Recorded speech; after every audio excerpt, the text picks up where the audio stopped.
আমিও একটা পয়েন্টে ডিপ্রেশন ফেস করি when I was in college. Mental health একটা স্টিগমা তো কাজ করেই। By talking we try to reach your mind, we try to reach your soul. Mindset and lifestyle খুব ইম্পর্টেন্ট। নিজের ইমোশনাল কন্ট্রোল আর ব্যালেন্সটা দরকার। সব স্ট্রেসই যে খারাপ তা নয়। So I have to choose what is important, what is a motivational factor. Anxiety আমি যদি এক লাইনে বলি is the fear of the unknown. Waking up and feeling fresh, এটাই সিগন্যাল যে I had a good sleep. Every dream has a meaning at. এখন compromise বলিনি, একটু ফাইন টিউনিং বা অল্টারেশন করে যদি রিলেশনশিপটাকে এগিয়ে নিয়ে যাওয়া যায় ফর দুজনের জন্য, তাহলে why not? There is a thin line between selfless and selfish, and self-care towards your body, health, soul and mind. Very important. বাড়ির কোনো সমস্যা ওকে ডিস্টার্ব করছে কি মাঝে মাঝে ওরা খুলে বলতে চায় না, সেক্ষেত্রে ওদেরকে কোনো ড্রয়িং দিলেন করতে, কিছু লিখতে বললেন লাইকস এন্ড ডিসলাইকস, তারপরে হয়তো আস্তে আস্তে ওপেন আপ করে। আচ্ছা, থ্যাংক ইউ ম্যাম আসার জন্য। অ্যান্ড আপনার সাথে আজকের একটু টপিক্সটা একটু অন্যরকম, আমার যেহেতু থিমটা আমার অন্য পডকাস্টে, তো আমি একটু অন্য জনারেই আমি আজকে করছি। তো কেমন আছেন? ভালো আছি আমি। অ্যান্ড আমি যে কোনো গেস্টে আমার আসে যখন, আমি তাদেরকে একটা কোশ্চেন জিজ্ঞাসা করি যে তাদের জার্নিটার ব্যাপারে আগে আমি একটু করি বিফোর দ্য টপিকে যাওয়ার আগে, যে তাদের কীভাবে স্টার্ট হলো যে কোনো ফিল্ডের ইসে। তো আপনাকে আমার সেম প্রশ্নটাই থাকবে যে আপনি কাউন্সিলিংয়ের প্রফেশনে কীভাবে এসেছেন, স্টার্টটা আপনার জার্নিটা কীভাবে এসেছে, একটু স্মলভাবে একটুখানি আপনি বলেন। আচ্ছা, আমিও একটা পয়েন্টে ডিপ্রেশন ফেস করি when I was in college. তখনই গ্রো করে এই সাবজেক্টের প্রতি একটি আকর্ষণ বা ইন্টারেস্ট, যে what is it all about, কিভাবে রিকভার করা যায়। করতে করতে হিউম্যান মাইন্ড খুব ইন্টারেস্টিং মনে হয়। And then I take up counselling and then I pursue it. এবার বুঝতেই পাচ্ছেন মেন্টাল হেলথ তো একটা স্টিগমা তো কাজ করেই। তারপর থেকে স্টার্ট করি। It's been more than 10 years in this profession. আর আমার দিক থেকে চেষ্টা এটা ডিস্টিগমাটাইজ করা, একটু অ্যাওয়ারনেস স্প্রেড করা, বা যারা হয়তো মুখ খুলে বলতে পারছে না তাদেরকে একটু গাইডেন্স অফার করা। তো সেই একটা মাইন্ডসেট নিয়ে এই ফিল্ডে আসার এগোনো। ম্যাম এর জন্য কি স্পেশাল কোনো আলাদা কোর্স আছে এটা মানে করতে হয়? ইয়েস, হ্যাঁ হ্যাঁ, কাউন্সেলিং এর উপরেই আমাদের এখানে কলকাতাতেই কোর্সেস আছে। এখন তো অনলাইনও প্রচুর কোর্সেস অফার করা হয়, সেটাই আমি করেছি আর কি। ম্যাম বেসিক্যালি কাউন্সিলিং তো অনেক রকমের হয়, যেমন স্ট্রেস কাউন্সিলিং রয়েছে, তারপর রিলেশনশিপ কাউন্সিলিং রয়েছে, আরো অনেক রয়েছে। চাইল্ড কাউন্সিলিং, অনেক রকমের, আমরা এগুলো একটা একটা করে টপিকে ঢুকবো। শিওর। তার আগে ম্যাম কাউন্সিলিংটাকে ওয়ান ওয়ার্ড আপনি কিভাবে ডেসক্রাইব করতে চান? It's a simple, it's a talk therapy. By talking we try to reach your mind, we try to reach your soul. আচ্ছা, আর এটা কি আদৌ হয়? হ্যাঁ হয়, হ্যাঁ হয়। কিছু সেশনস নিতে হয় আর তারপরে ট্রান্সফরমেশন দেখা যায়। আচ্ছা আচ্ছা ম্যাম, যেমন আমার স্ট্রেস কাউন্সিলিং নিয়ে আমার একটুখানি খুব জানার ইচ্ছে আছে। মানে স্ট্রেস কাউন্সিলিং ব্যাপারটা অ্যাকচুয়ালি কি, মানে জিনিসটা কি, মানে ওটা কি স্ট্রেস কাউন্সিলিং? কি হয়, খুব স্ট্রেসফুল সিচুয়েশন যখন আমরা হ্যান্ডেল করে উঠতে পারি না, বা হয়তো কোনো ক্রাইসিস ওভারকাম করতে আমাদের একটু হলেও প্রবলেম হয়, তখন আমাদের মনে হয় কোনো নিউট্রাল কারোর সঙ্গে কথা বললে খুব ভালো হয়, যে আমাকে চেনে না, আমার কোনো পাস্ট জানে না, কোনো বায়াসেস হোল্ড করে না। তো সেক্ষেত্রে কাউন্সিলিং হেল্প করে। আচ্ছা। And your counselor is always non-judgmental. তো কোনো জাজমেন্ট পাস করা বা কোনোভাবে বিচার করার তার তো ক্ষমতা নেই আমি বলবো। সো সেখানে ওপেন আপ করা এবং ন্যাভিগেট করে কাউন্সিলর সেশনগুলোকে। আচ্ছা ম্যাম, স্ট্রেস কাউন্সিলিং এর মাধ্যমে যদি আমার সাপোজ আমার কোনো একটা ম্যাটার নিয়ে স্ট্রেস হয়েছে, সো আমি একজন কাউন্সিলরের কাছে গেলাম, তো একটা কাউন্সিলরের আমার সাথে ফার্স্ট কথা কি হবে, যে যাতে আমি মাইন্ডটা আমার একটু অন্যদিকে যাই, তো এটা আমার কি হবে প্রথমে? কাউন্সিলর ফার্স্ট অফ অল আপনাকে কমফোর্টেবল ফিল করাবে। আপনাকে পুরোপুরি কমফোর্টেবল ফিল করানোর পরেই আপনার নারেটিভটা নেওয়া হবে, আপনার প্রবলেম এরিয়াসগুলোকে লোকেট করা হবে। আপনি আপনার নারেটিভের মাধ্যমে তাকে অনেক কিছুই জানাবেন। কাউন্সিলর অবজার্ভ করে আপনার মানে বডি ল্যাঙ্গুয়েজ, অনেক কিছুই, and then session by session জিনিসটা প্রসিড করে। আচ্ছা, ধরুন আমি আপনার সাথে কথা বলছি, আমার মাইন্ডে কি কোনো আবার স্ট্রেস মনে হতে পারে আপনার জিনিসটা? Very difficult to say that, আপাতত ডেফিনেটলি নেই।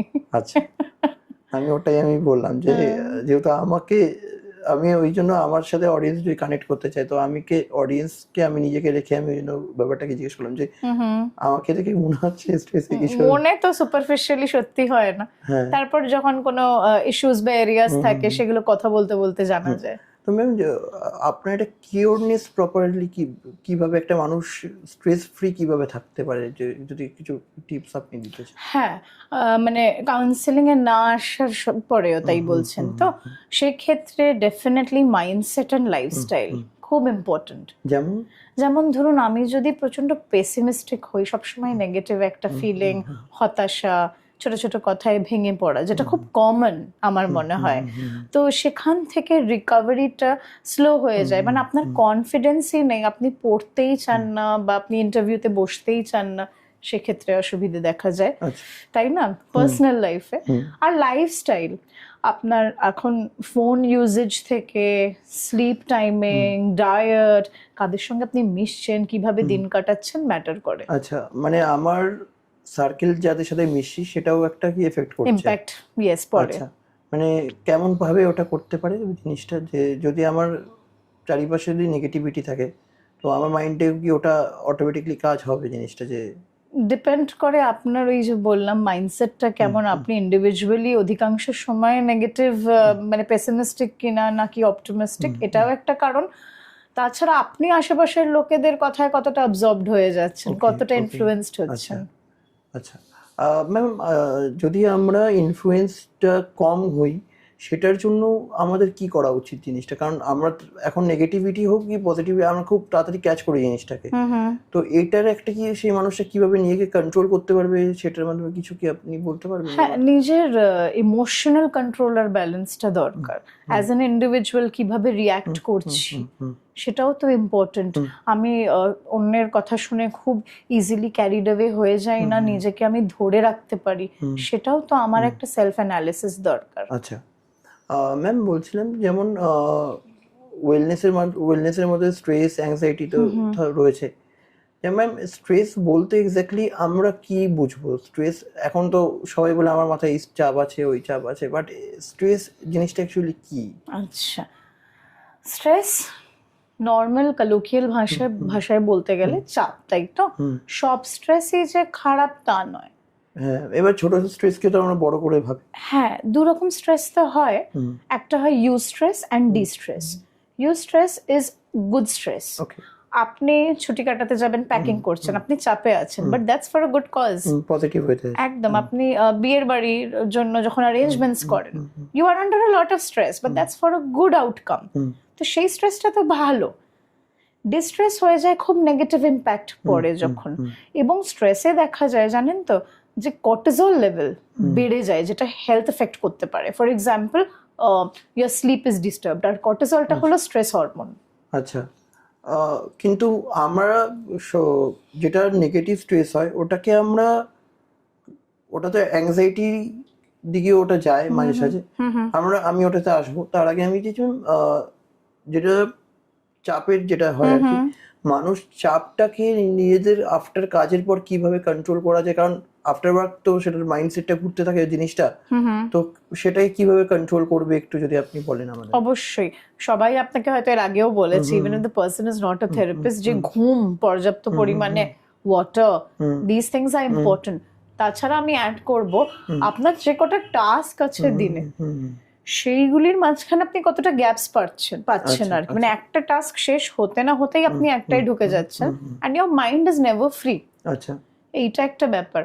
অনেকে আমরা ভুল করি, আমরা প্রায়োরিটি সিলেক্ট করতে পারি না, যেটা আমাদের লাইফে অপশন সেটাই প্রায়োরিটি হয়ে যায়, আর যেটা প্রায়োরিটি, যেটাই কনসার্ন একটু কেয়ার করা উচিত, সেটা পিছিয়ে যায়। কি করে মানুষ? আমাকে জানতে হবে, ধরুন আপনি আমায় ক্রিটিসাইজ করলেন, হতেই পারে, নট আ কনস্ট্রাকটিভ ক্রিটিসিজম, আমি হয়তো সারা রাত সেটা নিয়ে কল্পনা করলাম, বাট আমাকে যে ভালো কিছু বললো, সেটার কোনো এফেক্টই হয় না আমার ওপরে। So I have to choose what is important, what is a motivational factor, সেইটা আমাকে করতে হবে। আচ্ছা, যেমন ম্যাম এখনকার দিনে ইয়াং হোক কি বয়স্করা হোক, একটা কথা খুব প্রচলিত, আবার খুব অ্যাংজাইটি হচ্ছে, কথায় কথায় অ্যাংজাইটি আমার হচ্ছে। এই অ্যাংজাইটির মানে আসল ডেফিনেশনটা কি, অ্যাংজাইটি ব্যাপারটা কি? আচ্ছা, হ্যাঁ, আমরা including me maybe before I became a psychologist, আমরা এটা মিসইউজও তো করি। অ্যাংজাইটি হচ্ছে, ডিপ্রেশন হচ্ছে, তাই না? অ্যাংজাইটি আমি যদি এক লাইনে বলি is the fear of the unknown. Fear আছে, কিসের ফিয়ার কিন্তু আমরা জানি না, কিন্তু কিছু একটা। তো আপনি যদি জিজ্ঞেস করেন অ্যাংজাইটি হচ্ছে, হ্যাঁ, কি নিয়ে হচ্ছে, হয়তো ক্লিয়ারলি অনেকে জানাতেও আপনাকে পারবে না। এতে অনেক সময় ফিজিক্যাল সিমটমস দেখা যায়, মানে shivering, sweat beads, churning in the stomach, এই ব্যাপারগুলো কিন্তু দেখা যায়। এবার অ্যাকিউট অ্যাংজাইটির ক্ষেত্রে অফকোর্স আমরা বলি সাইকিয়াট্রিস্টের হেল্প নিতে, আন্ডার মেডিকেশন যেতে। আর যদি মনে হয় কিউরেবল থ্রু কাউন্সেলিং, আমরা আমাদের কাউন্সেলিংকে হেল্প করি। আচ্ছা, এবারে ম্যাম অ্যাংজাইটি প্রপার ভাবে আমরা ওভারকাম কিভাবে করবে? ওই যেটা বললাম, মেডিকেল হেল্প নেওয়াটা তো জরুরি। যদি মনে হয় সেই লেভেলে অ্যাংজাইটি আছে, অনেক রকমের অ্যাংজাইটি হয়, জেনারেলাইজড অ্যাংজাইটি ডিসঅর্ডার হয়, অনেক রকমের অ্যাংজাইটি হয়। কিন্তু ডে টু ডে বেসিসে যখন আমি অ্যাংজাইটি করছি, মানে অ্যাংজাইটি আমার হচ্ছে, আমাকে না লোকেট করতে হবে কমন ফ্যাক্টরস গুলো কি। তাছাড়া যোগা হেল্প করে, মেডিটেশন হেল্প করে, মানে আপনি মানে পজিটিভ লাইফের জন্য যা যা করতে পারেন সেগুলো ডিফারেন্স। আচ্ছা, না অনেকে বলে আমার কথায় কথায় অ্যাংজাইটি হচ্ছে, সেটা অনেকটা কন্ট্রোলের জায়গা নিজেকেই আর কি। ব্রিদিং টেকনিক্স খুব হেল্প করে, ডিপ ব্রিদিং হেল্প করে, এগুলো খুব হেল্পফুল। আচ্ছা ম্যাম, এই অ্যাংজাইটি একটা আমি টপিকস আমি অ্যাড করছি, স্লিপের ব্যাপারটা। আমরা বিভিন্ন জায়গায় দেখি এত ঘন্টা ঘুমাতে হবে, এত ঘন্টা ইয়ে করতে হবে, মানে কত ঘন্টা এক্স্যাক্টলি আমাদের ঘুমটা প্রপার হবে, মানে কত ঘন্টা ঘুমালে আমাদের ঘুমটা কমপ্লিট আমাদের হবে? এটা নিয়ে না মানে different school of thoughts different answers দিয়েছে এখন অবধি। স্ট্যান্ডার্ডাইজড আমরা তো বলি 6 to 8 আওয়ার্স, তাই তো? অনেকে বলে আমি 5 ঘন্টা ঘুমিয়েও আমার পরিপূর্ণ লাগে, I feel fresh. Symptoms and signals, if you don't have good sleep, দেখবেন you don't wake up fresh. আপনার উঠেই খুব ক্লান্ত মনে হয়, আপনি হয়তো ইয়ন করেন, বা আপনার মনে হয় আর একটু শুলে ভালো হতো। অধিকাংশ মানুষেরই তাই, বিকজ এখন তো লোকে দেরি করে ঘুমোতে যায়। But waking up and feeling fresh, এটাই সিগন্যাল যে I had a good sleep. এটা খুব ইম্পর্টেন্ট। তাছাড়া ম্যান টু ম্যান ভ্যারি করে। আচ্ছা আচ্ছা ম্যাম, অনেকের তো ঘুমটা কমপ্লিট হয় না, ভাবে অনেক চিন্তা করে, তো তাদের কিভাবে প্রপার যাতে তারা ঘুমাতে পারে, তাদের কি আপনি বলতে চান? সরি, প্রপার স্লিপ রুটিনের জন্য খুব জরুরি একটা পার্টিকুলার টাইম ফলো করা। আজ আমার কাজ নেই, আমি 9:30 ঘুমোতে চলে যাচ্ছি, কালকে আমি ফোন ঘাঁটতে ঘাঁটতে 1:30 2টায় ঘুমোচ্ছি, তাহলে ইরাটিক স্লিপ টাইমিং হয়ে যায়। Body is confused what to follow. মানে একটা ফিক্সড টাইমে রাখতে হবে, মোর অর লেস একটা ব্র্যাকেটের মধ্যে, যে এই থেকে এই টাইমের মধ্যে আমি যাব। And goes without saying screen time, because রাতে আমাদের body was not structured in a way যে আমরা রাত অবধি ফোন দেখবো, ব্লু লাইটটাকে এন্টারটেইন করব, বাট এখন সেটা হয়ে যাচ্ছে। সো ওইটা অ্যাভয়েড করা। Bed, eating, gossiping, sitting the entire day avoid করা, that is for your bed time. So throughout the day আপনি ডাইনিং টেবিল ইউজ করুন, অন্য কিছু হল রুম ইউজ করুন, bed should be used for your sleep time.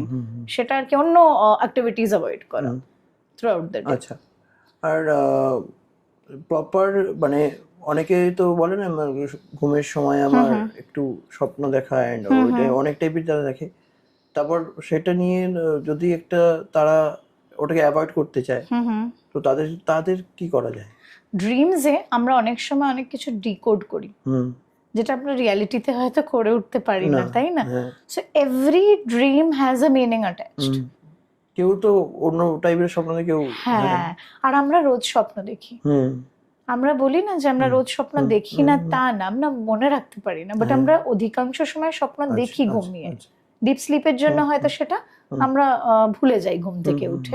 So slip বা dream সম্বন্ধীয় ব্যাপারটা হলো, আমি যদি জিস্টে আপনাকে বোঝাই, সেটা হলো if there is recurring dream থাকে, একটাই জিনিস বারবার দেখছেন, you have to go deep, there is something bothering you. যে টপিকটা নিয়ে দেখছেন আপনি কোরিলেট করুন আপনার নিজের লাইফে তার কি এক্সিস্টেন্স আছে।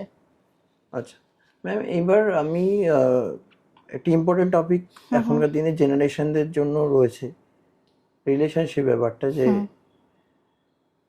কাউন্সিলিংটা ম্যাম একটা রিলেশনশিপকে কতটা হেল্প করে জিনিসটা, আচ্ছা ওকে। একটু যদি বলতে পারেন। কাউন্সেলিং ইয়েস অফকোর্স হেল্প করে, আমার এক্সপিরিয়েন্সে তো আমি তাই দেখেছি। রিলেশনশিপ হিলিং রিকভারি হেল্প তো করেই ডেফিনেটলি। মানে আজকে যদি আমার বিয়ে হলো, আমার বউয়ের সাথে আমার কথা কাটাকাটি হচ্ছে, আমি গেলাম আপনাদের কাছে, ওটা কি মানে সলভ হবে? হওয়া তো উচিত, বেশিরভাগটা তো হয়, ডেফিনেটলি হয়।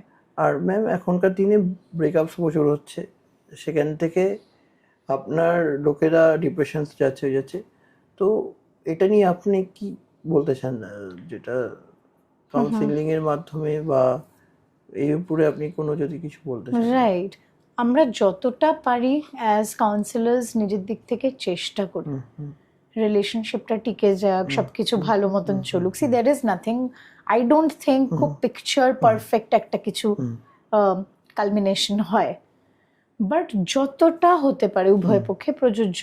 অনেক সময় রিলেশনশিপে একজন আসে ইন্ডিভিজুয়াল, হয়তো পার্টনার রাজি নয় ফর কাউন্সিলিং, অনেক সময় দুজনই আসে, তো সেক্ষেত্রে আমাদের লোকেট করতে হয় এরিয়াজ অফ কনসার্ন এন্ড সেই হিসেবে এগোনো হয়। আচ্ছা ম্যাম, একটা রিলেশনশিপের ব্রেকআপসের হওয়ার আগে তাদের কি মানে আন্ডারস্ট্যান্ডিংটা আপনি কি বলতে চান, যে তারা কিভাবে নিজেদেরকে আন্ডারস্ট্যান্ড করবে, যেটা আপনি একটু যদি অ্যাডভাইস কিছু বলেন? প্রচুর সেলফ অ্যানালিসিস তো দরকার, যে আমার কন্ট্রিবিউশন ইন দ্য রিলেশনশিপ কি, আর যদি কোনো অভিযোগ বা অভিমান থেকে থাকে পার্টনারের দিক থেকে, আমি সেটা কতটা অল্টার করতে পারবো, কতটা ট্রান্সফর্ম করতে পারবো। দেখুন, কম্প্রোমাইজ বলিনি, একটু ফাইন টিউনিং বা অল্টারেশন করে যদি রিলেশনশিপটাকে এগিয়ে নিয়ে যাওয়া যায় ফর দুজনের জন্য, তাহলে ওয়াই নট। এটা অডিয়েন্স প্লাস নিয়ে তো জানলাম, নিয়ে তো সালমান খান রয়েছে, তো জানলাম এটা ব্যাপারটা। I hope it helped. হ্যাঁ, আমার জন্য আরেকজন নাও করতে হবে না, বলা যাবে না, থাক, অডিয়েন্সটা ব্যাপার আছে। তবে সেলফ কেয়ার আমার একটা টপিক জানার খুব আমার ইচ্ছে ছিল, যে এক্স্যাক্টলি সেলফ কেয়ার মিনিংটা কি, মানে সেলফ কেয়ারটা কি, মানে কাউন্সিলিংয়ে আমি অনেক শুনি সেলফ কেয়ার ব্যাপারটা, একটু যদি সেলফ কেয়ার বলতে আপনি ব্যাপারটা একটু যদি এলাবোরেট করে আমাদেরকে। আচ্ছা, সেলফ কেয়ারের মধ্যে মানে নিজেকে শুধু ভালোবাসা না, আমার কি মনে হয় জানেন তো, ব্যক্তিগতভাবে there is a thin line between selfless and selfish. আমাকে নিজেকেও দেখতে হবে, আশেপাশে যারা আছে আমার শুভাকাঙ্ক্ষী তাদেরকেও তো দেখতে হবে, সমাজে অনেককেই দেখতে হবে। So it's applicable either ways, right? আমি যদি ভালো না থাকি তাহলে আমি লোককে কি করে ভালো রাখবো? এক্স্যাক্টলি, আমি সারাক্ষণ ইন্টারনালি কনফ্লিক্টে ভুগছি, আর লোকের ওপর সেই রিয়াকশনসটা দেখা যাচ্ছে, সেটাও চলবে না। আবার ইউনো, আমি এত বেশি নিজেকে নিয়ে ব্যস্ত যে আমি ভুলেই যাচ্ছি আমার ফ্যামিলির নিডস কি, ডিমান্ডস কি, আমার পার্টনারের অভিযোগ কোথায়। That is also not feasible. So এই ব্যালেন্সটা মেনটেন করা and self care, you know, care towards your body, health, soul and mind, এই চারটে, মানে হেলথ ওভারঅল আমি বলছি।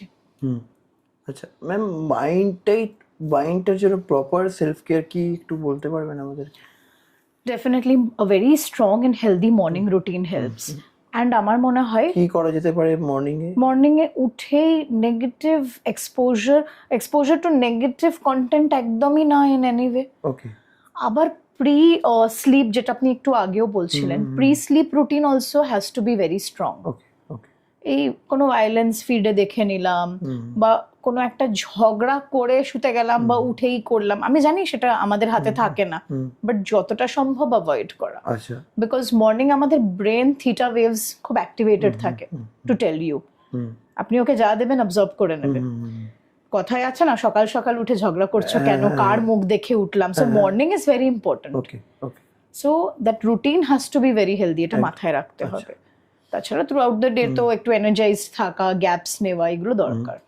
ম্যাম আমার একটা খুবই ইম্পর্টেন্ট টপিক রয়েছে, যেটা হচ্ছে চাইল্ড কাউন্সিলিং ব্যাপারটা। আমি এইটা নিয়ে খুব কিউরিয়াস যে চাইল্ড কাউন্সিলিং ব্যাপারটা কি, যে একটু আপনি এলাবোরেট, আমি চাইবো এটা আপনি করেন পুরো ব্যাপারটা, একটু যদি আমাদেরকে বলেন চাইল্ড কাউন্সিলিং জিনিসটা কি। রাইট, চাইল্ড কাউন্সেলিং যেটা আপনি দেখছেন, আমরা অনেক সময় চেম্বারেও করি বা বিভিন্ন স্কুলসের সঙ্গেও আমি attached as a councillor from a few years.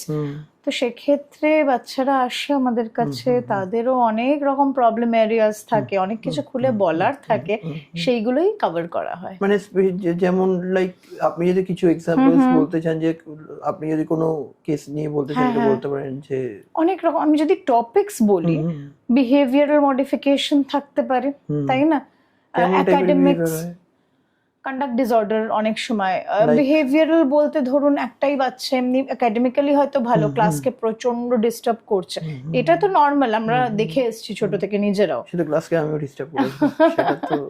কিন্তু এখন আপনি খেয়াল করবেন একটা পয়েন্ট অফ কনসার্ন হয়ে যায়। ফর এক্সাম্পল, টিচারকে একদমই পড়াতে দেবো না, আমরা এরকম কমপ্লেন্টস পেয়ে থাকি। আচ্ছা, মানে টিচার লাস্টে বাধ্য হন ক্লাস ছেড়ে চলে যেতে, বারবার রিপিটেড আর কি এরকম। বা তাদেরও আমরা করেছি। হ্যাঁ, কিন্তু কি বলুন তো, আমরা যে কমপ্লেন্টস পাই, আমি আপনাকে বলছি, টিচারের আর মনে হয় না যে আমি অসম্মানিত হচ্ছি, let me go and teach the class. মানে সেও ধৈর্য দেখাচ্ছে, অনেক রকম ব্যাপার হচ্ছে, কিন্তু বাচ্চার বিহেভিয়ারাল ইস্যুস থাকতেই পারে, হতে পারে এটা। And ADHD definitely. আর তাছাড়া যদি বলেন একাডেমিক্যালি কোনো ইস্যুস আছে কিনা, ভেরি ইম্পর্টেন্ট, বাড়ির কোনো সমস্যা ওকে ডিস্টার্ব করছে কিনা। আচ্ছা আচ্ছা। তো ওর রুটিন কিরকম, ও বাড়িতে কি করে না করে, সেটাই কোনো সমস্যা হচ্ছে। আচ্ছা ম্যাম, একটা মানে একটা, যখন আপনি কোনো বাচ্চাকে দেখছেন যে ওর মানে মাইন্ডে কি, যখন আপনি কাউন্সিলিং এ বসেন ওর সাথে, ওর কেমন আপনি ওকে দেখতে পান, যে ওর কথাবার্তাগুলো শুনে? হ্যাঁ, পার্সোনালি আমার ওয়ে অফ ওয়ার্কিং হলো, আমি you have to go 2 scales lower, কারণ ওদের এজ কম। বন্ধু ঠিক বলবো না, বাট খুব ক্লোজ একজন, হ্যাঁ, হাই ফাইভ দেওয়া, একটা ফিস্ট পাঞ্চ করা, গল্প করা, মাঝে মাঝে ওরা খুলে বলতে চায় না, সেক্ষেত্রে ওদেরকে কোনো ড্রয়িং দিলেন করতে, কিছু লিখতে বললেন, লাইকস এন্ড ডিসলাইকস, তারপরে হয়তো আস্তে আস্তে ওপেন আপ করে। আচ্ছা, তো আপনি মানে কোনো বলতে চান যেগুলো, মানে কোনো কেস যেটা একটু সিরিয়াস টাইপ চাইল্ডের ছিল, যদি প্রবলেম না হয়? হ্যাঁ, of course I will not reveal the facts, but আমি ইনসিডেন্টটা বলতে পারি, যেখানে which is again very common, আর আমরা অনেকবারই পেয়ে থাকি যে বাড়ির ইস্যুজের জন্য বা প্যারেন্টাল ডিসকর্ডের জন্য চাইল্ড এফেক্টেড হয়। আর যেহেতু এটা সাইকোসোম্যাটিক, মানে your health is, physical health is related two mental health, তোর পেট ব্যথা স্টার্ট হয়ে যায়, অনেক ডাক্তার দেখায়, কোনো রিপোর্টস ক্লিয়ার, স্ট্রেস থেকেও হয়, অনেক সময় ও ক্লাসে ইন্টারঅ্যাক্ট করতে চায় না, কনফিডেন্স কমে যায়, কাঁদে, একাকিত্বে ভোগে, বিকজ ওর মনে হয় বাড়িতে কেউ বুঝছে না। এরকমও হয়েছে, বাবা মাকে চিঠি লিখেছে যে আমি চলে যাচ্ছি আর ফিরবো না। তো এরকম কেসেস আমরা পেয়েছি। আচ্ছা আচ্ছা। তো ম্যাম, এখনকার দিনে যারা প্যারেন্টসরা এই পডকাস্টটা দেখবে, তো আপনি যদি কিছু কটা পয়েন্টস বা অ্যাডভাইস দিতে চান, যদি একটু বলতে পারেন ব্যাপারটা। Listen to year child. We all talk to our children, তাই না?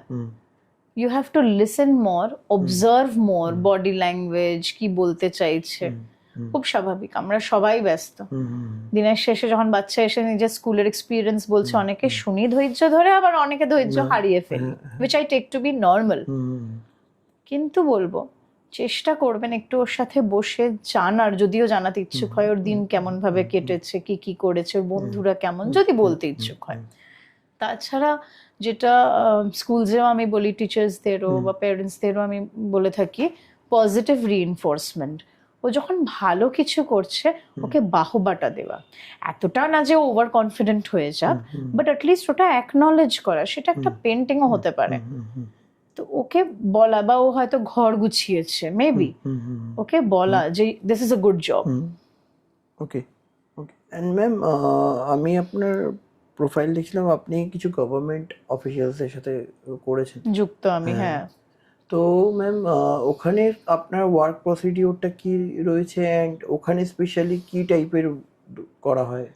আচ্ছা, আমি বিভিন্ন কলেজেস, স্কুলস, এনজিওস এর সঙ্গে যুক্ত, তাছাড়া ইয়েস ফিউ গভর্নমেন্ট বডিজ, যেখানে একটা কমন ব্যাপার হলো আমরা নিজেকে সময় দিতে ভুলে যাই।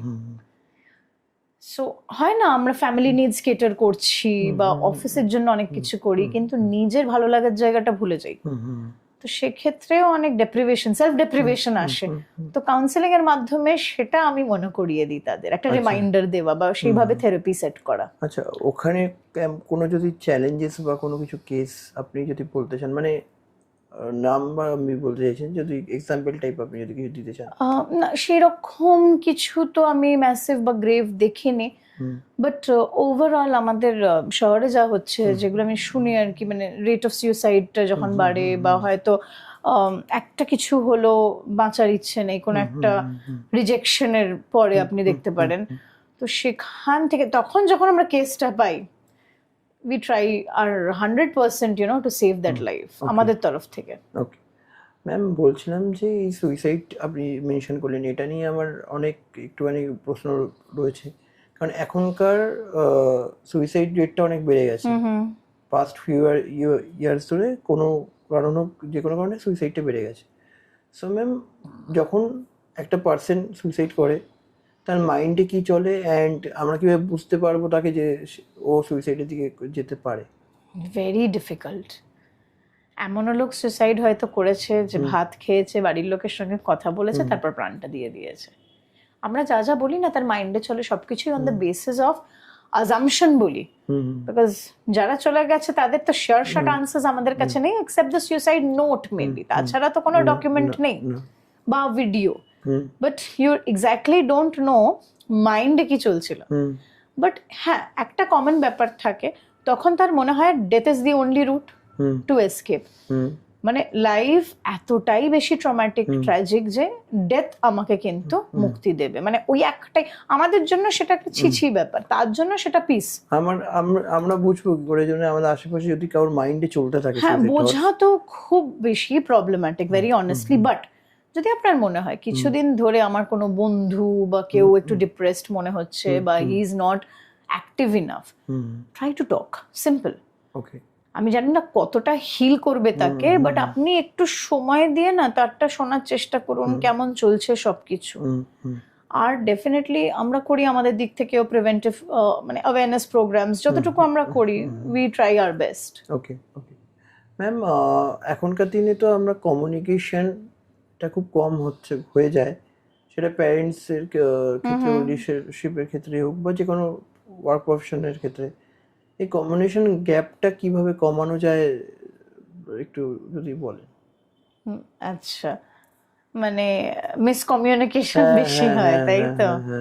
আচ্ছা, কারণ আমরা সবাই আমাদের কমিউনিকেশন ফিল্টার্স ইউজ করি, আর শোনার ক্ষমতাটা কম আমাদের। আমরা মানে এই রিলস দেখে দেখে কি হয়, ব্রেন এত ইজিলি স্টিমুলেট হয়ে যায়, টলারেন্স লেভেলও তো আমাদের কমে গেছে ওভারঅল।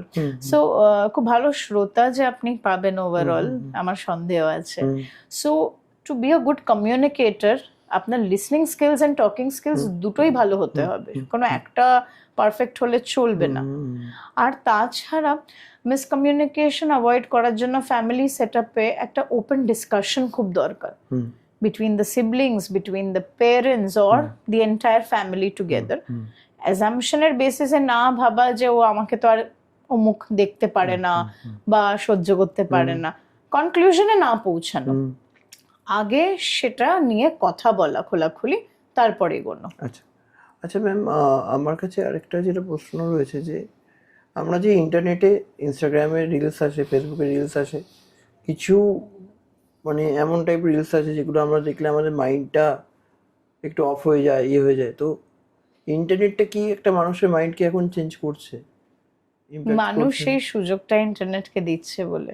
আচ্ছা, আমরা ওভার ইউজ করছি। দেখুন না, আমাদের পডকাস্টও হয়তো সব অনেক, মানে সবাই বলতে গেলে ফোনেই দেখছে, কতটা ইউজ করব আর কি কি দেখব, সেই গ্যাজেট হাইজিন যেটাকে বলে সেটা মেনটেন করা দরকার। মানে তারা তো বিভিন্ন টাইপেরই কন্টেন্ট তাদের কাছে যাচ্ছে, তো ওটা তো এফেক্ট করছে, তো সেটাকে করছে অ্যাভয়েড। খুব সিলেক্টিভ হওয়া।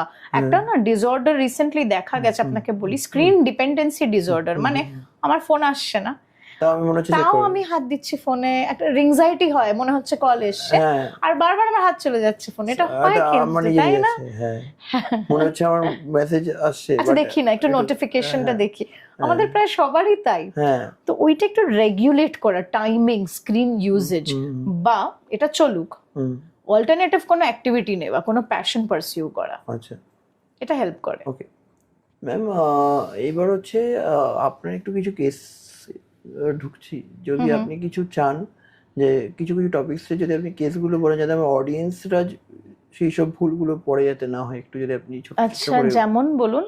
যেমন যদি আমরা রিলেশনশিপের দিকে আমরা ঢুকি, কোনো যদি কেস এসে আপনি যদি বলতে চান, নাম নিতে বলছেন তো যদি আপনি একটুখানি বলেন আমাদের। আচ্ছা, রিলেশনশিপের ক্ষেত্রে ডেফিনেটলি এটা একটা খুব complicated case, I don't know if I can say this, but এটা হয়েছিল, অনেকে জানতে চায় ব্যাপারটা, তো অনেক রকম কেসেস, দেখুন 10 বছরের উপর প্র্যাকটিস হয়ে গেল, কেসেস তো বিভিন্ন ধরনেরই আমরা পাই, বাট অ্যাকসেপ্টেন্সের জায়গা কাউন্সেলিং আমার মনে হয় আপনি নিজের ব্যাপারে খুলে বলতে পারেন, it's like standing in front of the mirror, তো সেই ব্যাপারটা তো হয়, তাই না? এবার ধরুন যেটা আমি পেয়েছি আর কি, আউট অফ মেনি কেসেস যেটা মনে পড়ছে, যে হাজব্যান্ড ওয়াইফের মধ্যে যে মিসআন্ডারস্ট্যান্ডিং হয়, সেটা হয়তো কোর্ট অব্দি পৌঁছে যায় অনেক সময়। তার আগে কাউন্সিলরের কাছে এসছে, আমরা হয়তো সেটা বাঁচিয়েছি, আর কোর্টে গেছে not because of a major matter, পেটি ইস্যুস, ছোট্ট ইস্যুস, মানে হয়তো নট ইনাফ রেসপেক্টেড। আমি ছোট বলছি না ব্যাপারটাকে, বাট এটা হয়তো কাউন্সেলিং এ সলভ হয়ে যাবে। আর শুধু রেসপেক্ট কেন বলবো, আমি অনেক রকম কমপ্লেইনস, অভিযোগ থাকে, পার্টনার হয়তো আরেকজনকে বোঝাতে পারছেন না তার স্পাউসকে যে আমি I love you enough, I respect you, তো এটা হয়। আমি আপনাকে একটা কমন সিনারিও দিচ্ছি, কমন সিচুয়েশন, যেটা মোস্ট অফ দি ইস্যুস যেগুলো আমরা পাই, সেই ক্ষেত্রে আমরা বলি যে কাউন্সেলিং করালে আমরা অনেকটা হয়তো তাদের ভিশনটাকে ব্রড করতে পারি। আচ্ছা ম্যাম, বলছিলাম যে হিলিং কথাটা, তার এক্সাক্ট মানেটা কি ইন কাউন্সিলিং হয়েছে, হিলিং ব্যাপারটা কি? না, হিলার্স আলাদা, হিলিং এর পদ্ধতি, প্রসেস, ওটা পুরোপুরি একটা ডিফারেন্ট ব্রাঞ্চ অফ স্টাডি। আর কাউন্সেলিং এ জাস্ট টকিংটা ইউজ করা হয়, এন্ড সেশনের পর সেশন এরকম থাকে গ্যাপসের পরে। ওকে ওকে ওকে ম্যাম, আমরা একটু এন্ডের পথে আছি, তো আপনি টপ 10 to 15 পয়েন্টস যদি অডিয়েন্সকে, আমাদের যারা অডিয়েন্স আছে তাদেরকে কি যদি বলতে চান যে তারা স্ট্রেসফুল ভাবে যাতে না থাকে, ফ্রি মাইন্ডে থাকে, টপ 10 পয়েন্টস যদি আপনি একটু দিতে চান। Okay, so mental, first of all mental health is very important. দাঁত ব্যথা করলে আমরা কি করি, সঙ্গে সঙ্গে ডেন্টিস্ট খুঁজি, কিন্তু মন খারাপ হলেও আমরা ভাবি ঠিক হয়ে যাবে 2 দিন পর, 4 দিন পর। যদি 2 weeks পরে ওটা ঠিক না হয়, দ্যাট মাইট কালমিনেট ইনটু ডিপ্রেশন। এটাও বলে রাখি অডিয়েন্সকে, আজ থেকেই দুঃখ হচ্ছে সকাল থেকে মানে ওটা ডিপ্রেশন তা নয়। আমি প্রচুর কেসেস পাই, লোকে এসে বলে আজ থেকে ডিপ্রেশন হয়েছে, তা নয়, that is sadness, that is your state of mind. ডিপ্রেশনে যেতে গেলে অনেকগুলো দিন পেরাতে হয়, সেই মাইন্ডসেটটা। ডিপ্রেশনের অনেক রকম ক্যাটাগরিজও থাকে, সো ডেফিনেটলি প্রথমে তো সেইটার রক্ষণাবেক্ষণ দেখভাল করা, নিজের মাইন্ড, নিজের সোল, নিজের মেন্টাল হেলথ ওভারঅল। তারপর অ্যাকসেপ্টেন্স ইজ ভেরি ইম্পর্টেন্ট, যে হ্যাঁ আমার স্ট্রেস বেড়েছে বা আমার অ্যাংজাইটি হচ্ছে। অনেকে ভয় পায়, কাউন্সেলিং এ যাব, সাইকিয়াট্রিস্টের কাছে যাব, ঠিক আছে, আপনার ইমিডিয়েট সার্কেল, তাদের সঙ্গে আপনি ডিসকাশন করুন, তাদের থেকে আপনি মোটিভেটেড হন, হেল্প পান, আপনি ওপেন আপ তো করুন, ভেন্ট আউট তো করুন, এইটা একটা ব্যাপার ডেফিনেটলি। তাছাড়া food is a very important factor, that is related to your mental health. So what you eat is very important. মানে জাঙ্ক ফুড খেলেও সেটাও আপনার স্ট্রেস লেভেলের সঙ্গে ইনডাইরেক্টলি কানেক্টেড, তো সেই মাত্রাটা মাথায় রাখা।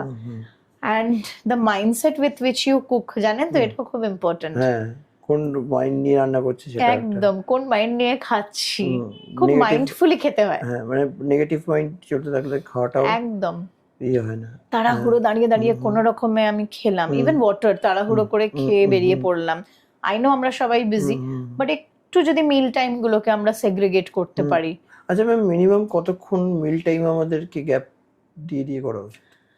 গ্যাপ আপনার ডেফিনেটলি লাইফস্টাইল অ্যান্ড ওয়ার্ক রুটিনের উপর ডিপেন্ড করছে। আমি নর্মাল, আমি অ্যাভারেজ 3টে মিল আমি যদি বলি না, according to me, if you ask আপনার ওয়ার্ক ফ্রম হোম যদি হয়, so definitely you know I feel now they might have a different take on it, যে হয়তো মিল টাইমের গ্যাপস গুলো একটু কম থাকতে পারে, বাট আপনার যদি সেডেন্টারি ওয়ার্ক না হয়, ফিজিক্যাল অ্যাক্টিভিটি বেশি, আপনি হয়তো অনেক বেশি দৌড়ঝাঁপ করেন, তাহলে অফকোর্স মিল গ্যাপস গুলোর মধ্যেও আপনি ড্রাই ফ্রুটস নিতে পারেন, আপনি জুস নিতে পারেন, মানে you have to keep yourself hydrated and partially full, এটা খুব দরকার। তাছাড়া আমি একদম স্টার্টিং এ যেটা বলেছিলাম যে আপনার সোশ্যাল সার্কেল আপনাকে ডিফাইন করে, আপনি কাদের সাথে, কারা আপনার বন্ধু, ইউ চুজ ইয়োর ফ্রেন্ডস, তাই না? আপনার হ্যাপিনেস কোশ্চেন্ট ডিপেন্ড করে অনেকটা আপনি কাদের সঙ্গে ওঠা বসা করছেন, আপনার কলিগ যাদের সঙ্গে ইন্টারঅ্যাক্ট করছেন কতটা হেলদি, কতটা মনের মধ্যে আপনি ভেনম নিয়ে আছেন, মানে ঈর্ষা, রাগ, অভিমান জমিয়ে, এগুলো কিন্তু আমার কাছে যতক্ষণ আমি কাজের পর আমার বন্ধুর সাথে গিয়ে আমি আড্ডা না দিচ্ছি আমার ভালো লাগছে না, এরকম, তাই না? তো দিস ইজ গুড, এটা তো ভালো। হ্যাঁ, যতক্ষণ না আড্ডা দিচ্ছি আমার ভালো লাগছে না, এটা তো ভেরি নাইস। ইয়েস, তো কাজের পর সারাদিন পর 1 ঘন্টা ওদের সাথে যতক্ষণ না গিয়ে আমি ওখানে বসে আড্ডা দিচ্ছি, গল্প করছি, উল্টো পাল্টা না করছি, তখন আমার মাথাটা আমার কাজ করবে না। এইটা তো হ্যাপি কেমিক্যাল রেজ করে বডিতে। এবার ফ্রেন্ডসও সেরকম মোটিভেটিং, আমরা একটু আগে সুইসাইড কভার করলাম, তো সার্কেল এর দিক থেকে কতটা মোটিভেশন আসছে ভার্বালি বা ইউনো থ্রু বডি ল্যাঙ্গুয়েজ, খুব খুব ইম্পর্টেন্ট ডেফিনেটলি। তাছাড়া spending time with near ones, with your pets, pursuing a passion, আমরা তো ভুলেই গেছি, কোভিড এ সবাই প্যাশন পারসিউ করছিলাম, এখন তো টাইমই হয় না, বাট সপ্তাহে 1-2 দিনও যদি বার করা যায়, একটু টাইম যদি বার করা যায়, ভেরি ইম্পর্টেন্ট। আর একটা পয়েন্ট বলবো, বিইং ইন নেচার খুব হেল্প করে। আপনি জানেন গাছের মানে পাতায় ফাইটনসাইড নামক একটি জিনিস থাকে, যেটা ন্যাচারাল স্ট্রেস কিলার। বা ধরুন আগেকার দিনে হতো, এখনো হয়, মাটির ওপর ঘাসের ওপর হাঁটা স্ট্রেস রিলিফ করে। সো বিইং ইন নেচার, আমরা ব্যস্ত, বাট মাঝে মাঝে যদি পার্কে যাই, আমরা মাঝে মাঝে যদি আমরা গার্ডেনিং করি, যদি সুযোগ সুবিধা থাকে, it helps a lot to distress. আচ্ছা, মিউজিক হেল্পস আ লট।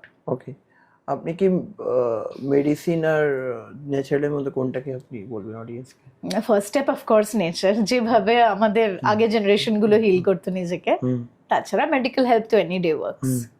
তো আর যখন আমাদের লাইক ওয়ার্কটা বেশি থাকছে, আফটার কামিং অফ ওয়ার্ক একটা মানুষের কি চিন্তা করা উচিত যাতে সে একটু স্ট্রেসফুল, যাতে ফ্যামিলির সাথে টাইমটা কেমন ভাবে তার থাকা উচিত? আমার মনে হয় ব্যক্তিগতভাবে বাড়িতে ঢুকেই সেন্সেশনাল কোনো খবর নিয়ে না বসা। Your body moves around, your mind needs time. এত স্থান পরিবর্তন হয়, এত ট্রাফিক, এত কিছু ঠেলে যখন মানুষ কোথাও পৌঁছয়, 1-2 মিনিট একটু আর কি কাম ডাউন করে, then you get into your routine, start talking to your family members.